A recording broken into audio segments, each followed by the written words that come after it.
There was no struggle, no screams, no signs of a chase. Just a body, a cooling engine, and a cluster of shell casings glinting under the harsh floodlight of a crime scene technician's lamp. The initial impression was deliberate, efficient, close range. The kind of kill that required more than motive. It required timing, knowledge, and a personal reason to make it final.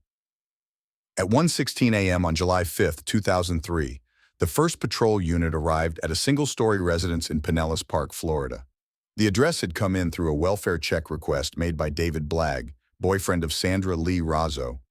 He hadn't heard from her since she left her job that night at the Green Iguana bar. She usually called once she got home. She didn't this time. His call wasn't the first. A neighbor 2 houses down had reported sounds resembling fireworks about an hour earlier. Sharp, quick bursts, but hadn't gone outside to verify. Officers found Razzo's body just inside the threshold of her garage. She was lying on her right side, half collapsed between the driver's door of her black Toyota and the garage wall. Her torso faced the vehicle. Her arms had dropped awkwardly, one hand still clutching her car keys. There was a light smear of blood across the interior of the driver's side window. Her purse had fallen to the concrete floor, its contents untouched. No valuables were missing. The first on scene secured the perimeter. There was no sign of forced entry to the home. The front door was locked. No windows broken. No pry marks or tool damage on the garage exterior. Crime scene techs documented 8 brass shell casings on the floor within a 3-foot radius. Early analysis confirmed them as .38 caliber, consistent with revolver ammunition. The grouping suggested the shots were fired in rapid succession, likely from within a 6 to 8 foot distance. The shooter had known her schedule. That much was clear. Sandra's shift ended at midnight. She routinely left around 12:30 a.m., drove the same route home, parked in the same spot, entered through the garage. The garage door opener was still in the car. Whoever fired those shots was either already inside the garage or had followed her silently, waiting until she was fully inside the space before opening fire. No shell casings were found outside the garage, nor were there signs of erratic movement. The floor was clean of drag marks or scuffs. No muddy footprints. The concrete was dry. A forensic luminol test revealed no additional blood spatter outside the area around the body. Based on wound trajectory later confirmed by autopsy, Sandra had been shot while standing, then collapsed. She had not tried to run. She never saw it coming. Detectives noted the calculated nature of the crime. There was no overkill, no chaotic targeting of limbs or defensive wounds. Of the 8 rounds fired, 6 struck her center mass, torso, chest, and abdomen. 2 entered from behind as she turned. One of them was fatal. Paramedics on standby confirmed she had died almost instantly. There were no witnesses, no working security cameras. The neighborhood was modest, quiet, and at that hour still. Most homes had drawn blinds. No vehicles were reported entering or exiting around the time frame, though that could change as canvassing began. The victim's background offered an immediate potential motive. Sandra Razzo was scheduled to appear as a key witness in an upcoming criminal trial, her own case, in fact. The defendant was her ex-boyfriend, Timothy Tracy Humphrey, a man with a record of prior convictions, including aggravated battery, kidnapping, and domestic assault. Razzo had accused him of a violent sexual assault 1 year earlier. Her testimony was crucial. The trial was set for early August, less than a month away. That raised flags, high ones. But at this point in the timeline, suspicion wasn't enough. Tracy Humphrey was questioned, his alibi verified preliminarily. He was at home with his wife, recently married on July 4th, just hours before Razzo's death. They'd ordered pizza. The receipt existed. It was time-stamped. Detectives logged the data, noted it, and moved on. Meanwhile, forensics moved fast. Bullet trajectory analysis matched the entry angle with Sandra's probable position as she exited her car. The shot grouping was unusually tight, indicative of a practiced hand or someone who had rehearsed. The use of a revolver meant no shell ejection issues, no stray casings to pick up, yet 8 casings were left behind. That was either carelessness or a deliberate message. No fingerprints were recovered from the casings, no gloves left behind, no DNA under Sandra's fingernails. She hadn't had the chance to fight back. Toxicology on Razzo's body returned normal, no alcohol, no sedatives. She'd been sober, alert. Her routine corroborated by co-workers at the Green Iguana, clocked out at 12:27 a.m., spoke briefly with staff in the parking lot, got into her car, and left. Time of death was estimated between 1 o'clock and 1:08 a.m. The 911 call came in at 1:16. The killer had a window of less than 10 minutes to fire, exit, and disappear. A search of the neighborhood for street-facing surveillance cams came up short. Most homes used dummy units or none at all. The only business-facing camera nearby, located half a block west, captured blurred headlights passing around 12:59 a.m., headed in the direction of Razo's home. The direction matched her route. A second vehicle appeared 2 minutes later, similar headlights, lower to the ground, but the resolution was poor. No plate, no confirmation of make or model. Still, investigators flagged it. They also flagged the silence. In many homicide cases, early leads emerge through emotion, rage, regret, panic. This one? It was silent. The killer came and went with purpose. No second shots fired after she fell. No effort to destroy evidence. No contact with anyone before or after. No noise. Except for the crack of gunfire and the low hum of her car engine cooling beneath her body. It felt cold. Too cold. That's what stuck with the lead detective. The name came up fast. Within hours of confirming Sandra Razo's identity, officers had already flagged a pending criminal case tied to her name in the Florida court system. A felony battery and sexual assault charge filed the year before. The defendant, Timothy Alvin Tracy Humphrey. Detectives retrieved the case file by midday. It confirmed that Razo was the complainant in an open criminal proceeding set for trial in early August, less than 4 weeks from the night she was killed. The charges stemmed from a July 2002 incident involving Razo and Humphrey, who had been in a brief romantic relationship that ended with allegations of physical and sexual violence. Razo had provided a written statement at the time, undergone a forensic exam, and followed through with cooperation during pretrial interviews. The state listed her as the key civilian witness. The motive didn't need to be imagined, it was documented. But motive without means doesn't close a case. Investigators opened a parallel line of inquiry. Retrace Humphrey's movements surrounding the date of July 4th and 5th. First checkpoint, his alibi. He claimed to be home on the night of Razo's death, newly married, celebrating his wedding with his wife, Ashley Laney Humphrey. The two had married just 1 day before the homicide, July 4th, at the Orange County Courthouse in Orlando. Marriage license documentation confirmed the date. A wedding photo from a courthouse clerk's logbook was time-stamped. 2:38 p.m. officers noted it without bias. Legally verifiable, no indication of manipulation. The timing, however, was sharp. 1 day after a wedding, Razo was dead. Detectives interviewed Humphrey within 48 hours of Razo's killing. His demeanor was steady, controlled. He expressed vague condolences but stated he hadn't spoken to Razo in over 6 months. He called the timing terrible, but maintained he had no contact with her and no knowledge of what had happened. He voluntarily offered his timeline, at home all night, eating pizza with his wife, asleep before midnight.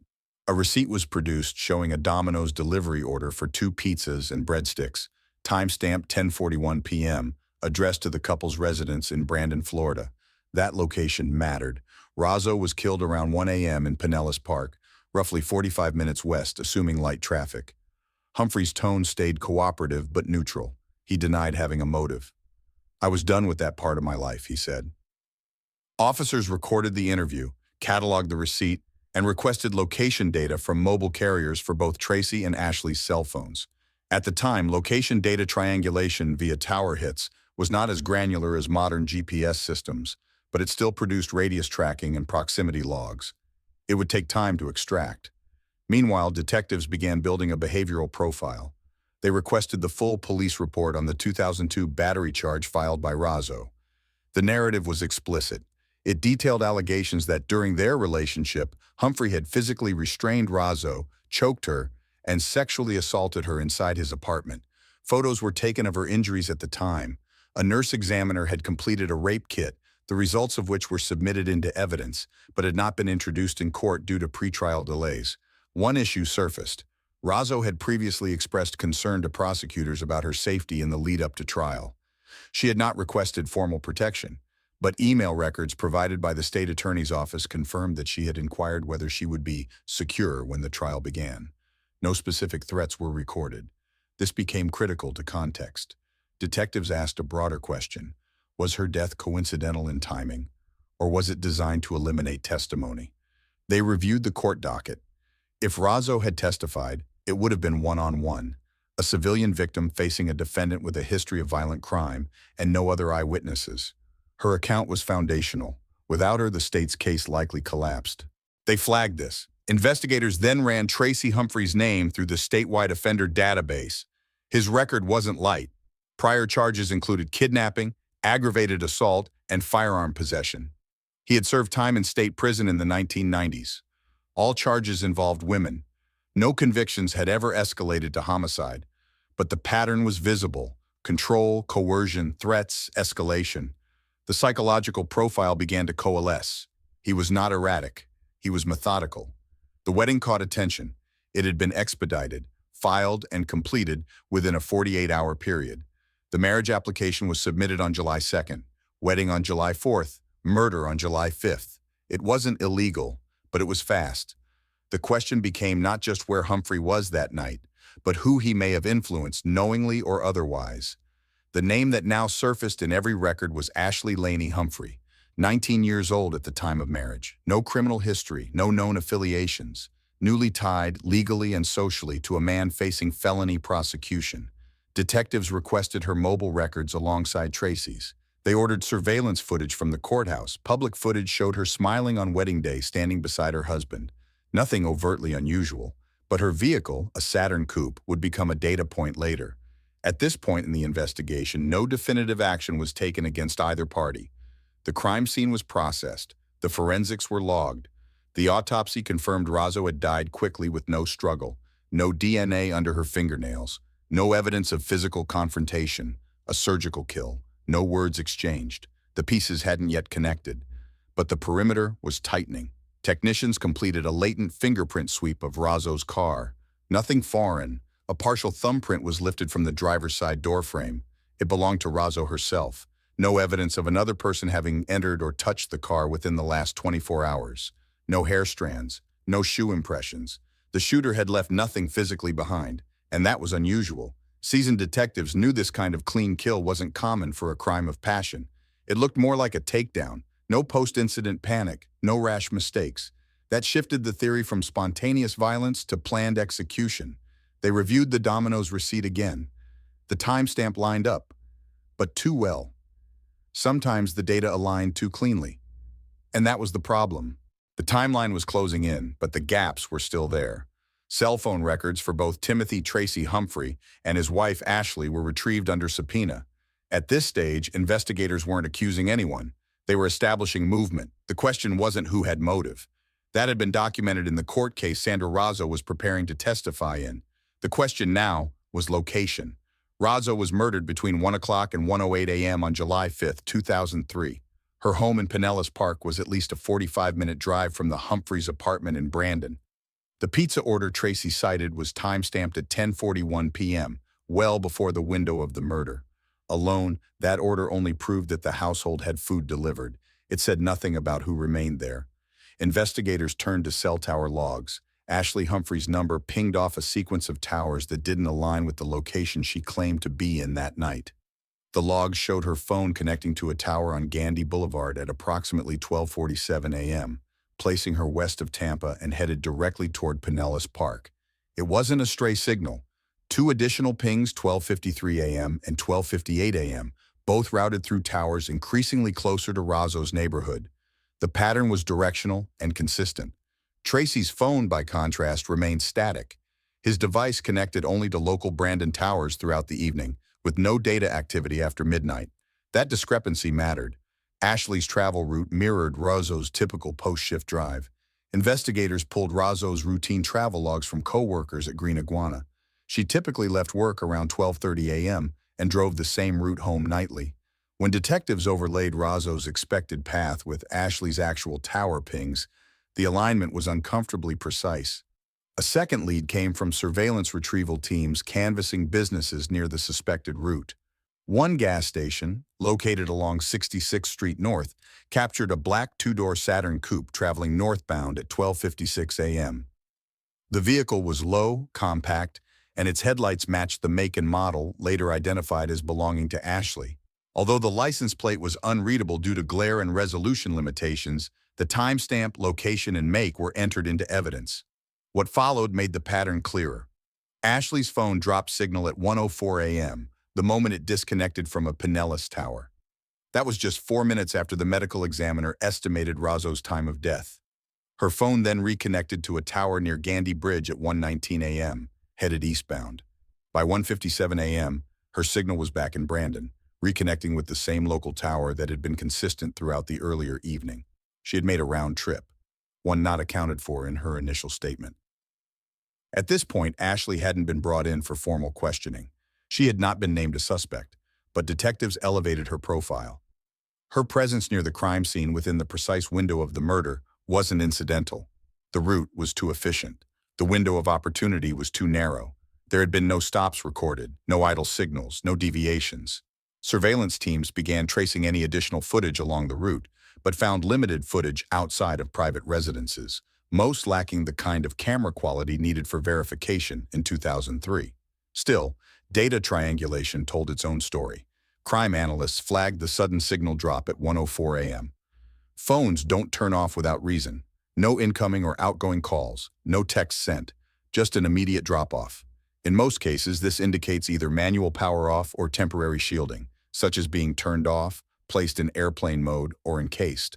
Investigators logged the anomaly and requested forensic imaging of Sandra's garage door system. The overhead motors diagnostics confirmed the door had opened at 1:01 a.m., the exact minute Razzo would have pulled in. The system had no further commands after that point. The motor didn't cycle again until police arrived hours later. Someone had entered when the garage opened. No forced entry, no visible manipulation. Either the assailant was already inside, or they approached as the door rose and struck in the moments between the vehicle's arrival and engine shutdown. That window was less than 60 seconds. With cell records, travel time, surveillance timestamp, and the garage motor's log, investigators constructed a high-confidence timeline. 12:30 a.m., Razzo departs work. 12:47, 12:58 a.m. Ashley's phone pings progressively westward toward Pinellas Park. 1:01 a.m., Sandra's garage door opens. 1:04 a.m., Ashley's phone disconnects near the scene. 1:19 a.m., phone reconnects near Gandy Bridge eastbound. 1:57 a.m., signal returns to Brandon. By itself, this didn't prove she committed the act, but it dismantled the initial alibi narrative and opened a new investigative path. More details surfaced when a friend of Ashley's, unrelated to the case, confirmed she had mentioned driving around late after the wedding to clear her head. The statement wasn't formal, it hadn't been recorded, but it introduced behavioral inconsistency. With this, the Brandon apartment where Ashley and Tracy lived was quietly placed under physical surveillance. Officers didn't want to spook either subject. They needed time to collect more. What stood out was how calm everything appeared from the outside. Morning routines, trash pickups, no sudden absences. But investigators were increasingly convinced that whoever pulled the trigger had rehearsed the timeline. Not once, but multiple times. The logistics were too smooth, the timing too clean. And the use of a revolver? Intentional. No shell ejection trail, no casing retrieval needed. It had been left behind, but that was a choice, not an oversight. Within the department, the tone began to shift. This wasn't a random retaliation. It was strategic. Prosecutors flagged the potential suppression of a state witness as the primary motive. But proving it would require more than signals and travel logs. With location data narrowing timelines and movement patterns, the investigation transitioned from physical forensics into behavioral mapping. It was no longer just about where the suspect had been. It was about understanding how they thought, how they prepared, and whether this murder fit into an identifiable pattern of escalation. Detectives conducted a full review of Timothy Tracy Humphrey's criminal history, extending beyond just his pending case with Sandra Razzo. His rap sheet showed a trail of violent conduct beginning in the early 1990s. In 1992, he was charged with kidnapping and false imprisonment after allegedly forcing an ex-girlfriend to remain inside his apartment during a dispute. In 1996, he was arrested for battery involving a different woman, again centered around control and emotional volatility. Several charges over the years had been reduced or dropped, often due to reluctant or withdrawn witnesses. Still, the pattern was consistent. Each case involved a woman close to him, followed by intimidation, silence, and non-cooperation. What made Razzo different was that she didn't back down. She filed a report. She gave a statement. She committed to testifying. That made her a risk. Investigators brought in a forensic psychologist to review both the criminal trajectory and the relational timeline between Tracy and Razzo. The psychologist's preliminary assessment classified Tracy's behavior within the profile of a high-control offender, someone who asserts dominance through isolation, coercion, and gradual erosion of a partner's autonomy. Individuals in this category often exhibit superficial charm in early interactions, quickly escalate commitment, and lash out when they feel rejected or exposed. In Razzo's 2002 complaint, she described a relationship that became hostile within weeks. She told officers Tracy monitored her whereabouts, demanded access to her phone, and became physically threatening when she tried to leave. After the alleged assault, she moved out and cut contact. 2 weeks later, she filed the formal report. Months later, she stood by it in front of prosecutors. There was no ambiguity in her stance. That defiance, paired with the looming court date, placed her at the center of what the psychologist called a destabilizing event for someone like Tracy. The wedding to Ashley just 1 day prior was viewed as strategic, not romantic. It served a dual function, affirming his control over a new partner and potentially creating a legal shield in case of future prosecution. Ashley's profile was evaluated next. At 19, she had no criminal background, no history of violence. By all external accounts, she had been a cooperative, friendly employee at a fitness center in Brandon, Florida. But co-workers later reported small signs of withdrawal leading up to her wedding. She stopped socializing. She stopped making long-term plans. She had met Tracy in February 2003, just 5 months before the murder. The rapid progression of that relationship, from first contact to marriage, triggered further review. A search warrant was secured for the couple's home computer. Investigators hoped to find digital traces, email correspondence, search history, or behavior that would illustrate her state of mind in the days leading up to the shooting. The forensic team imaged the hard drive.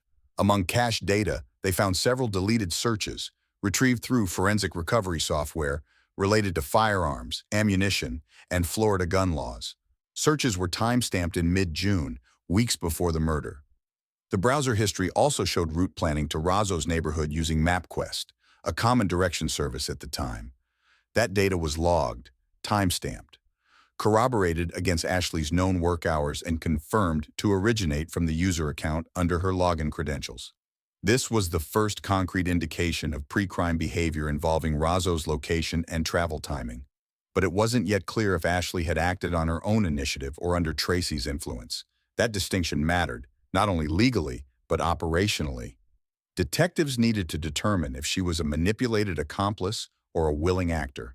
One of the few useful frameworks in such cases is what's referred to in forensic psychology as coercive control transfer, when a dominant partner displaces personal risk by transferring action to someone who views compliance as affection or obligation. To test this theory, detectives submitted a request to interview individuals from Ashley's past. A former co-worker recalled Ashley speaking about Tracy in extremes, either full devotion or sudden fear. A friend described her as distant in the weeks before the wedding, especially after receiving what she called instructions from her fiancé. Though these were not formal complaints or detailed reports, the behavioral shift was noted. Meanwhile, trace-level forensic work continued. Gun residue swabs had been taken from Razzo's body at autopsy. A secondary analysis was performed to determine projectile distance. Burn pattern density and soot concentration suggested the shots were fired at a range of fewer than 8 feet. 3 wounds showed direct trajectory from the front, 2 from the side, and 3 as she fell or turned. All fatal rounds were within a 12-inch diameter, center mass. This wasn't random. It was close, controlled. The shooter had waited for her to be fully inside the garage. They had taken aim without hesitation. It was consistent with someone who had planned the interaction in advance. The behavioral profile was now converging with the forensic evidence. Predictable routine, map path, close-range ambush. The coordination indicated someone with knowledge of Razzo's schedule and a willingness to execute the plan without improvisation. The next investigative angle would focus on sourcing the weapon. The ballistics report was clear. Sandra Razzo had been shot with a .38 caliber revolver. The absence of a weapon at the scene had always been expected. What hadn't been expected was the systematic absence of any legal trace to match it. Florida maintains basic firearm sales records when purchases are made through federally licensed dealers. Private party transactions are not held to the same standard. There is no registry, and background checks are not required between private sellers unless the transaction occurs through a dealer. For a murder weapon to go completely off the grid, it either had to be untraceable by design or deliberately diverted through an unregulated channel. ATF liaisons assisted with the trace request. The first step was determining whether any firearm purchases had been made by Ashley or Tracy in the 6 months leading up to Sandra Razzo's death. Neither had any official purchase records. Tracy, due to his prior felony convictions, was legally prohibited from purchasing or possessing firearms under federal law. Ashley had no criminal history and therefore no restrictions, but there was no purchase logged under her name either. Detectives requested surveillance footage from local gun shops. Most dealers, even in 2003, had some camera coverage. A location in Brandon, just 3 miles from the couple's apartment, had archived footage from early June. The date range coincided with the search history found on the couple's computer. After reviewing over 4 hours of security footage, a partial match surfaced. On June 11th, a woman closely resembling Ashley entered the shop alone. She spoke to a staff member for approximately 8 minutes, but no transaction was completed. She did not fill out Form 4473 required for federal purchase.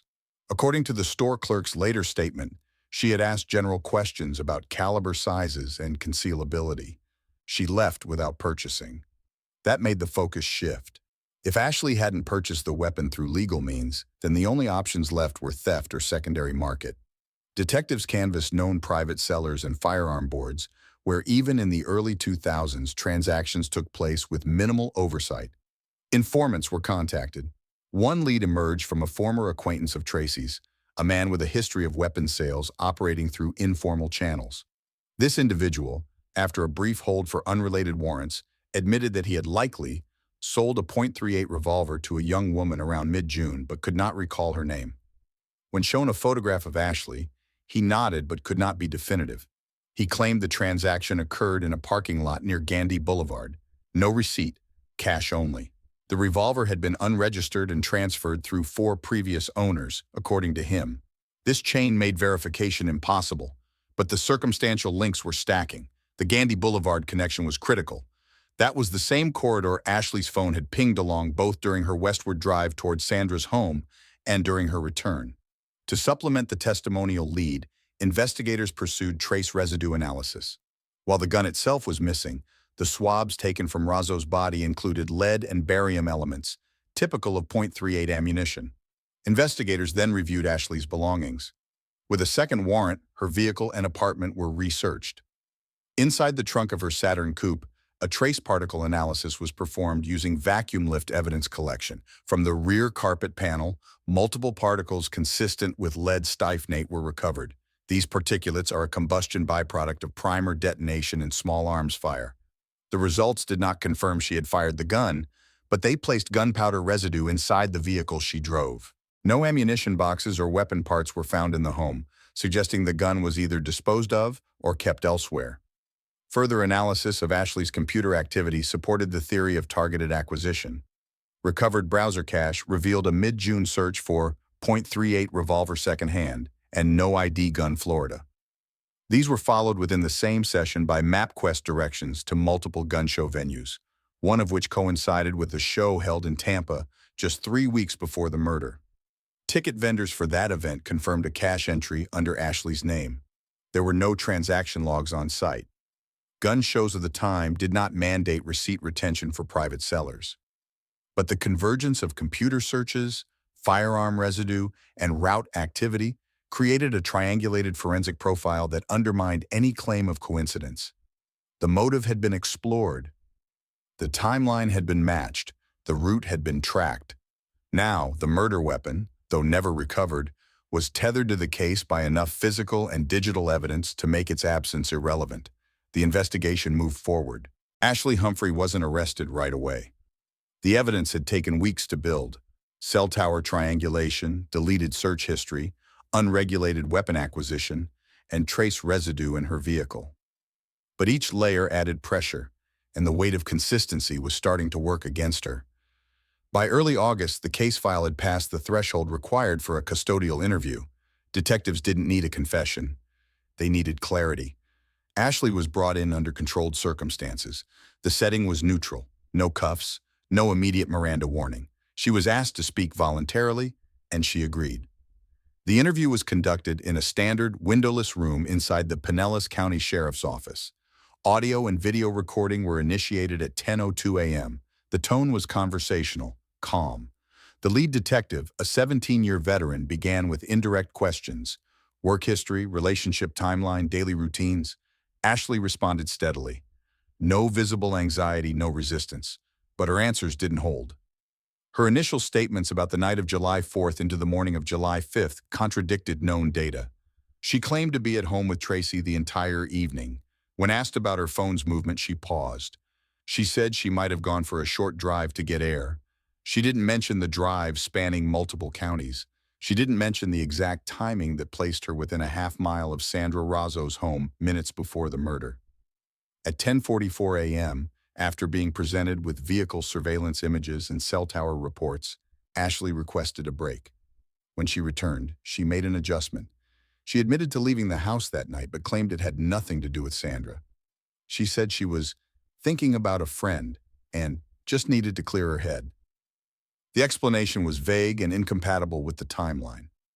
The tone of the interview shifted. At 11:17 a.m., detectives placed a photograph on the table, an overhead still showing Sandra Razzo's garage, the door partially open, emergency responders in the background. They asked Ashley if she had ever been to that neighborhood. Her response was, "I don't think so," but her hands started to tighten and her eyes moved away from the image. The break came at 11:46 a.m.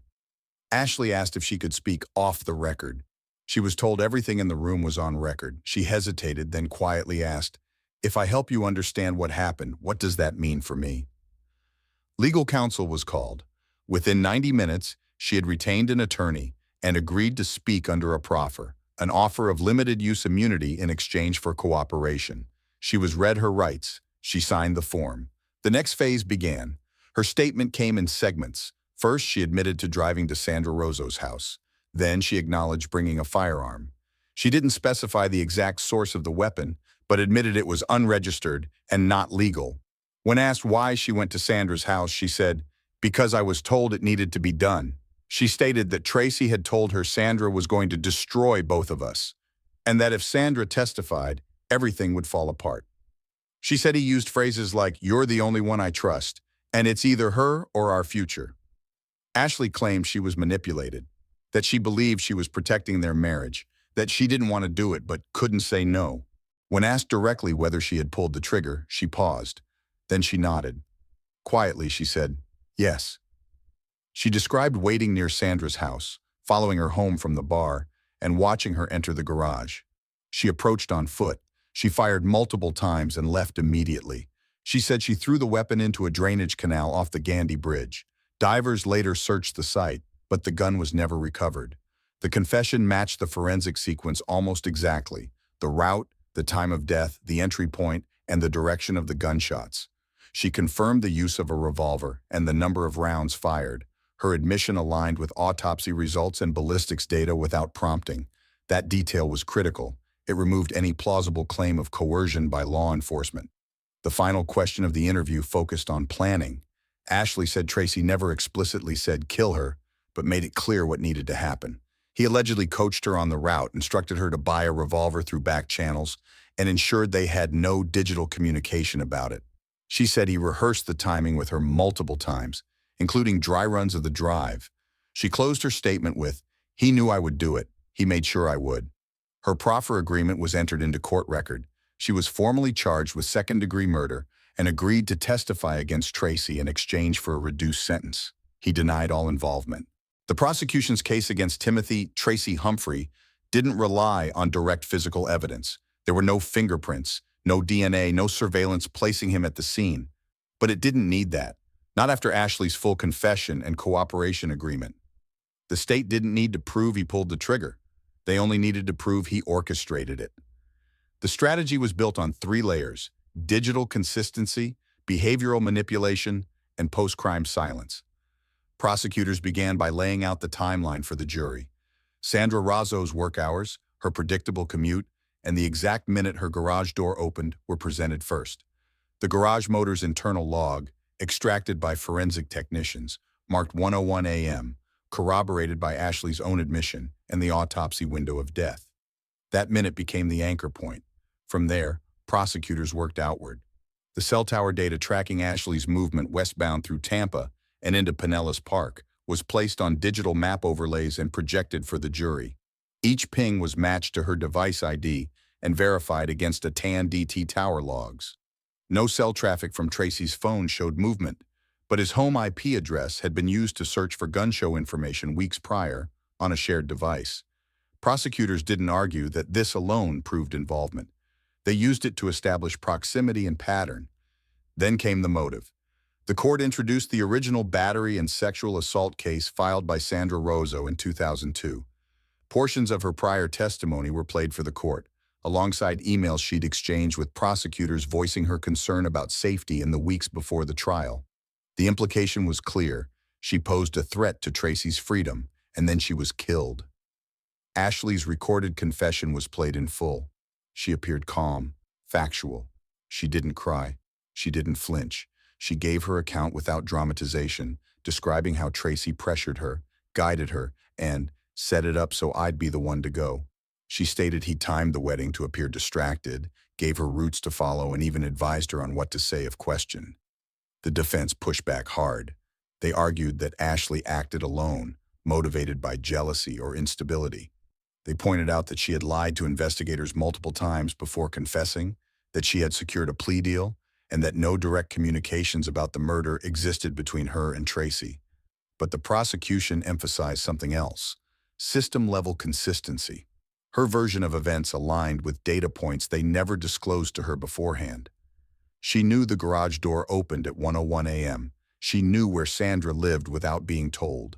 She disposed of the gun at the precise location where her phone had last pinged eastbound, information not released publicly at the time, and she had nothing to gain from inventing Tracy's role unless it was true. Her deal was conditional. Any fabrication would nullify it and expose her to a mandatory life sentence. That weight was not lost on the jury. The most critical moment came during redirect, when prosecutors laid out the question plainly. If Ashley had acted alone, why would she dispose of the murder weapon and return home to a man who had no idea what she'd done? There was no credible answer. The jury deliberated for under 5 hours. On February 24, 2006, Tracy Humphrey was convicted of first-degree murder and sentenced to life in prison without parole. Ashley had already been sentenced to 25 years as part of her plea deal. She began serving her time in 2005. Her projected release is set for 2028. The trial closed without further appeal. In the months following Tracy Humphrey's conviction, the media coverage faded, but the effects of the case lingered. Inside the Pinellas County Sheriff's Office, within Florida's legal infrastructure, and among those who had known Sandra Rozzo personally. The courtroom phase had ended with a clear verdict, but for investigators and the prosecutorial team, the story didn't close with the gavel. What remained was the question of how close this case came to never being solved, and whether the system had waited too long to act. Sandra Rozzo had done everything right. She reported the assault. She cooperated with prosecutors. She agreed to testify despite the risk, and in the end, she was murdered because of it. Not out of chaos or spontaneity, but through a structured plan that unfolded over weeks, executed with timing, discipline, and calculated absence of digital evidence by the man she once dated and the woman he had just married. It was a type of witness suppression case rarely seen with this level of premeditation, and it exposed cracks in how high-risk complainants were monitored. At the time of her death, Sandra had not been offered police protection. No restraining order was in place, and her address remained publicly accessible through court documents. Her scheduled testimony was known to the defense. These were standard procedural facts, not lapses, but they had real consequences. Internally, the sheriff's office initiated a policy review. In future violent felony cases involving known suspects with histories of intimidation or retaliation, proactive safety evaluations would be conducted before trial.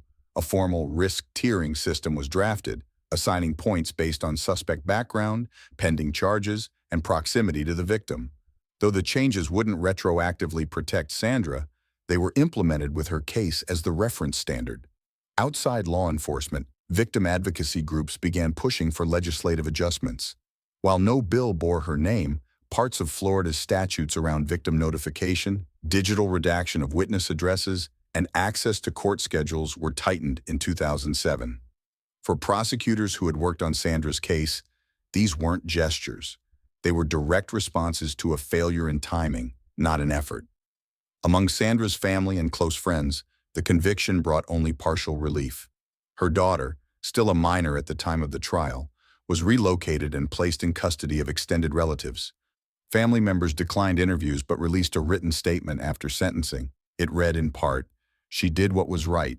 Even though it cost her everything, we hope her courage will protect the next person." Within the investigative team, the Razzo file was archived, but never forgotten. Detective Ron Davidson, who led the interview with Ashley, later stated in a closed departmental training, "You don't always get lucky with a confession, and sometimes a timeline is the only voice your victim has left." That philosophy reshaped how digital forensics were treated in similar cases moving forward. Timeline building became a formal priority, not a supportive task. One detail, however, was never made public during the trial, nor was it necessary for conviction. When Razzo's vehicle was examined at the crime scene, technicians recovered a fragment of insulation material embedded in the rubber weather stripping around the driver's side door. It was a 1-inch piece of pink fiberglass with a single dark fiber, a textile commonly used in certain types of gym bags manufactured during the early 2000s. That same fiber was later matched with 92% material consistency to remnants found inside the trunk lining of Ashley's Saturn coupe. It was never introduced in court. The prosecution already had what it needed, but internally it served a purpose. It reminded the team that sometimes confirmation doesn't arrive in sweeping moments or dramatic discoveries. Sometimes it's in one strand of insulation. Sometimes it's in the timing of a garage door. Sometimes it's in the direction a phone moves for 3 minutes before it goes silent. Sandra Razzo wasn't just a victim in a case file. She was a test of whether a system could recognize a pattern in time and whether people could see the shape of danger before it took full form. The verdict brought legal closure. But the real closure, for those who worked the case, came from knowing they didn't let silence win. What stayed with me most wasn't just the evidence, the cell pings, the garage logs, or the confession. It was the fact that Sandra did everything right. She spoke up, she trusted the system, and still, she paid the price. If there's one thing I've learned from telling this story, it's that silence protects no one. Speak out, pay attention, and never assume that someone else will step in when you should. What do you think? Should we be doing more to protect those who come forward? Have you ever seen warning signs that others ignored? If this video moved you or made you reflect, let me know where you're watching from or what part of this story hit hardest. And if you didn't connect with it, tell me why. I'd love to hear your thoughts. If you found this story meaningful, subscribe to the channel so you don't miss the next case we cover. There's more to uncover, and I'd like to do it with you.